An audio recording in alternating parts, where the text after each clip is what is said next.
This is interesting. Speaking of interesting, instructive talks on morals presented in the classroom often become abstract or involve stories of people from the distant past, so they're not likely to inspire the listener.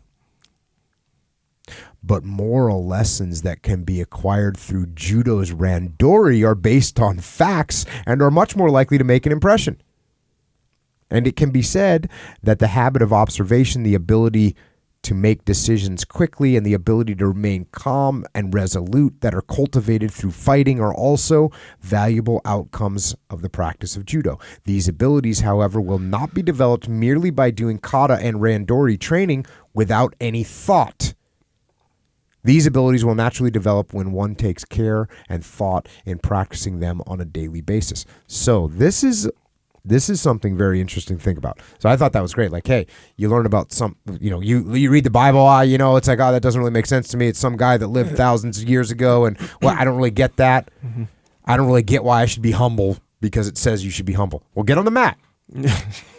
Now you get humbled and you feel it. You get humbled, right? Yeah. So that's like the perfect example of how, hey, what you learn on the mat is truly understood. But if you don't get if you don't think about the fact that, hey, that reflects life too, by the way. Right.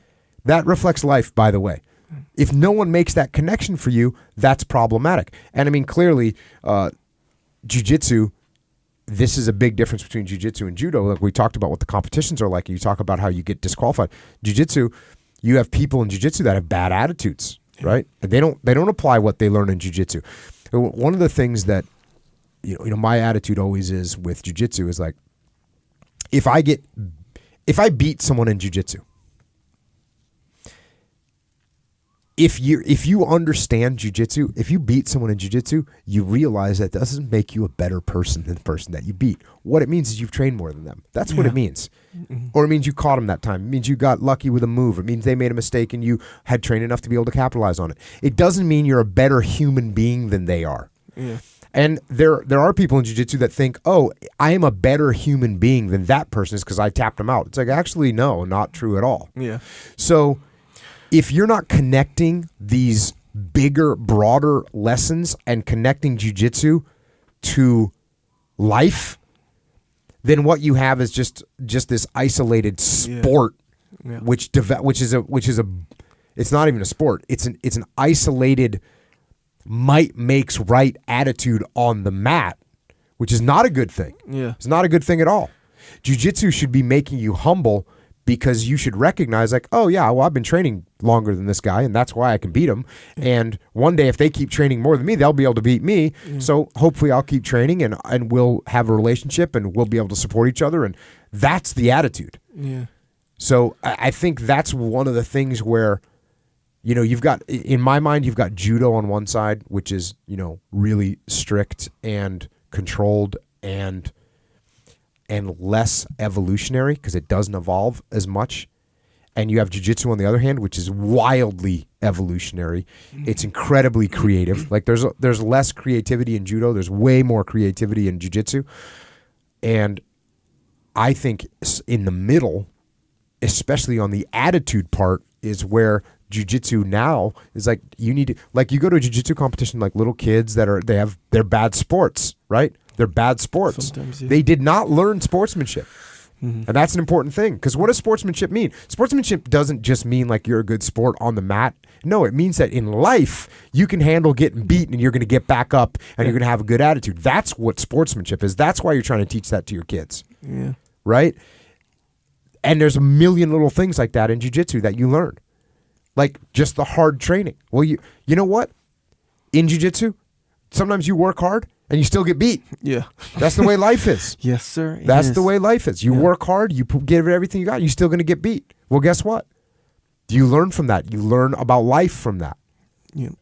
The creativity part, if you're stuck in a box on something, and he talked about that earlier, like, oh yeah, when he's talking about there's only one path, again, I talk about him as being a very, I won't say not creative, but he's got an orderly brain, right? Because I never look at something that there's one path. Yeah. Like, and by the way, if I fail in business, He's like, hey, there's only one path. No, if I fail in business, I'm actually going to look and see like, well, okay, what other path could I take? Yeah. Now he's talking about the path of like I'm not saying, hey, no, the hell with discipline and I'm just going to do whatever I want. So he's saying stay on that path, and that makes sense. Right. But there is a certain lack of creativity there. Like, okay, well, if I make a mistake, I'm going to assess and I'm going to see what I can do differently. Yeah. And again, I'm not arguing that he was saying, no, don't ever try anything else. But that is an important piece that you learn from jiu-jitsu. Like, oh, if I can't pass the guard, this person's guard this particular way, I need to take a different approach. Yeah. You learn that from jiu-jitsu and you can apply it to life. So all these lessons that if you don't pay attention to what you're learning in jiu-jitsu and you don't reflect on it and put it back on your life, well, then all you're learning is how to fight people and beat them up. Well, then jiu-jitsu is not doing what it should. It's not doing what it could be doing for you. Yeah, agree. So you need to be careful of that. Yeah. I think his one path is it's this really broad and general kind of it's more of a direction than an actual path. It is, and that's a bad example for me to use. But at the same time, I want to make sure people aren't like, well, I'm going to stay on the path. I'm going to stay the course. Mm-hmm. I'm going to stay the course. You know what? We failed that time, but it's okay. I'm going to stay the course. I'm going to keep going. No. Assess. Yeah. See what you can do differently.